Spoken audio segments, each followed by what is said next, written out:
Salut à toi, cher proactif, rêveur. Bienvenue dans cette nouvelle vidéo.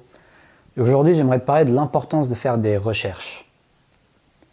Les recherches, ça peut paraître chiant, ça peut paraître ennuyant, ça donne pas forcément envie de le faire, mais ça peut apporter des découvertes et des résultats incroyables dans ta vie. Parce que les recherches peuvent t'amener à des réponses que tu n'aurais jamais trouvées si tu n'avais pas pris le temps de les chercher.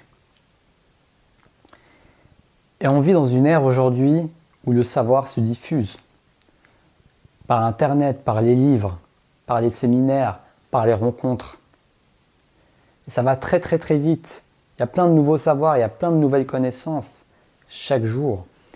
Et tu peux en tirer profit parce que parfois on est bloqué dans notre vie.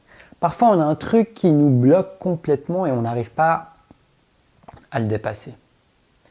Ça peut être un problème de santé, un problème de motivation, d'état d'esprit, d'apaisement, de relations, d'argent. Et au final, on n'a pas forcément cette vue d'ensemble. Parce qu'on a beau vouloir trouver une solution, mais on n'a pas forcément une vue d'ensemble de beaucoup de possibilités qui peuvent amener un problème et qui peuvent donner différentes solutions selon chacun, selon ton expérience, selon ta problématique, selon ta spécificité. Donc ça peut être quelque chose de très personnalisé. C'est pour ça que je pense qu'on ne peut pas se permettre de déléguer tout ce processus de recherche. Parce que vu que tu es unique et qu'il n'y a que toi qui pourras sentir dans ton corps, dans ton esprit ce qui se passe, eh ben, tu vas être un peu ton propre scientifique. Et en faisant des recherches, tu vas alimenter ta base de données. Tu vas alimenter la base de données qui va te permettre de piocher ce qui te parle, ce que tu ressens et ce que tu as testé, et de laisser de côté ce qui te parle moins, ce qui n'a pas fonctionné avec toi pour X, Y raison, et ce qui n'est pas dans tes valeurs. Peut-être que tu fais des choix également en fonction de tes valeurs, en fonction de ton intuition, etc. Et même si ça aurait pu t'aider, mais tu n'as pas envie d'aller contre toi-même, contre tes valeurs. Donc, c'est OK. Mais au moins, tu en as conscience. Tu sais que tu as laissé de côté cette option, non pas par ignorance, parce que tu ne l'as jamais recherché, tu ne l'as jamais lu, mais parce que tu as tout simplement décidé de la mettre de côté. Et c'est là où me vient le principe un savoir en conscience ou un savoir sans conscience. C'est-à-dire que certaines personnes, et je suis d'accord avec eux, critiquent le fait d'accumuler du savoir, le fait d'accumuler du savoir. Accumuler pour remplir ses réserves. Et moi, ma démarche là, dont je parle, c'est pas ça en fait. C'est pas accumuler pour agrandir une certaine réserve, comme un chameau qui a accumulé de la graisse pour pouvoir s'hydrater pendant les périodes chaudes, mais plutôt tu conscientises, mais tu prends pas juste pour content. Tu prends l'information, ok, ça fait une information mentale en plus, mais en même temps, ça te donne une idée, une inspiration, une possibilité en plus à expérimenter et voir ce que ça donne. Et c'est là la différence, c'est quand tu vas expérimenter ton savoir et que tu te demandes si ça te correspond ou bien si ça t'aide ou si tu te sens mieux, si c'est un problème de santé par exemple, est-ce que je me sens mieux en ayant testé ce régime alimentaire, est-ce que je me sens mieux en ayant testé ce remède? Comment tu te sens là? Ça pourra t'aider à avoir des réponses parce que parfois il y a deux livres qui vont se contredire. Et je suis dans cette situation, j'ai des problèmes de digestion et récemment même de fatigue chronique. Depuis maintenant que j'y pense, ça fait depuis quelques années que j'ai ça. Depuis le début de mes vidéos.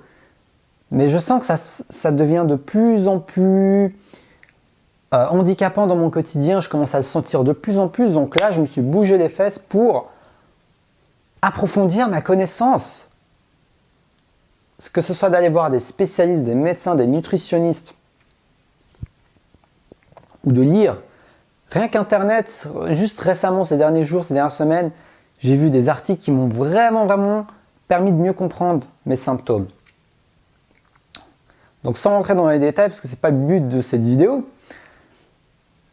Et quand mes symptômes seront guéris, parce que je suis proactif pour y arriver, je te parlerai de ce sujet, parce que c'est un sujet qui me tient à cœur, vu qu'il m'a quand même posé beaucoup de problèmes au quotidien, et ça pourra peut-être t'aider.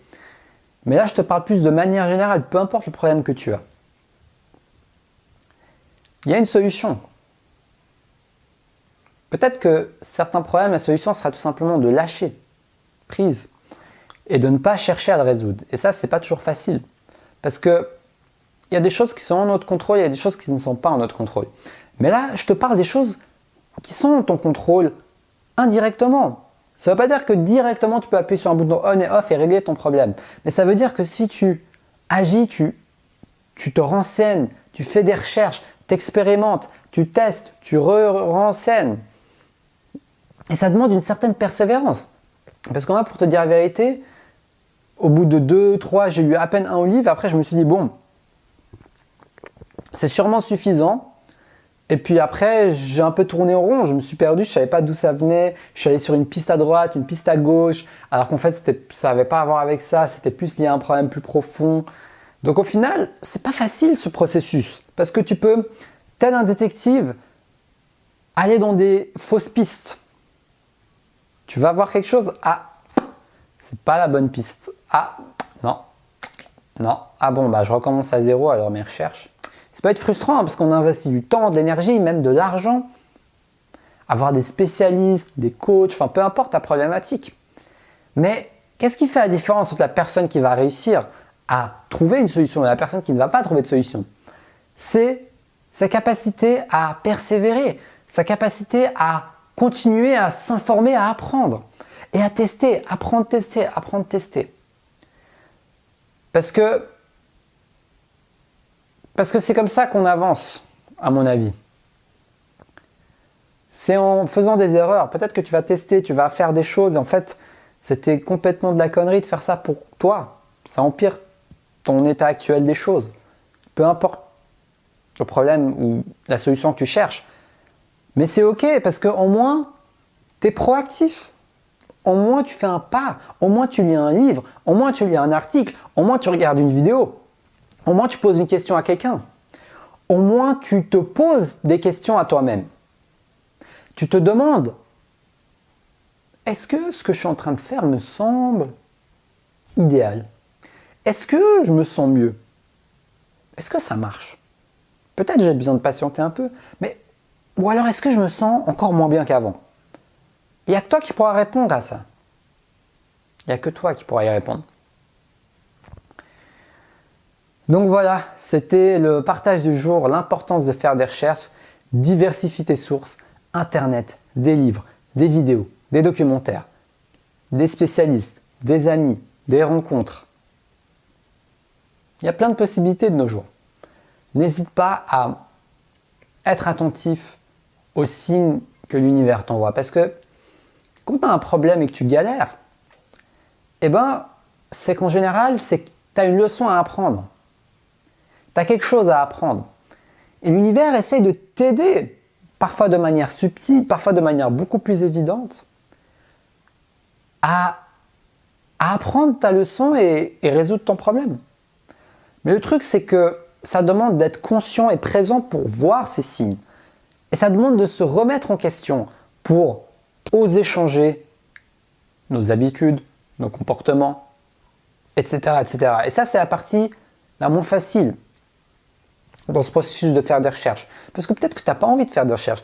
Peut-être parce que tu as vraiment la flemme de le faire. Ça demande de lire des livres, de faire des trucs. Ou peut-être que ce n'est pas le fait de faire des recherches, mais le fait d'appliquer ce que tu apprends qui te bloque. Et au final, tant que tu n'auras pas fait selon ton expérience, selon ce qui se passe en toi, l'action juste, eh ben, ça va être un cycle. L'univers aura beau t'envoyer des signes de plus en plus forts qui peuvent se manifester dans des douleurs physiques, dans des gens qui te disent des trucs de manière, ils te disent la vérité de manière crue, mais c'est pas toujours facile à accepter. Et on peut facilement se dire que c'est l'autre le connard et que nous, on fait juste.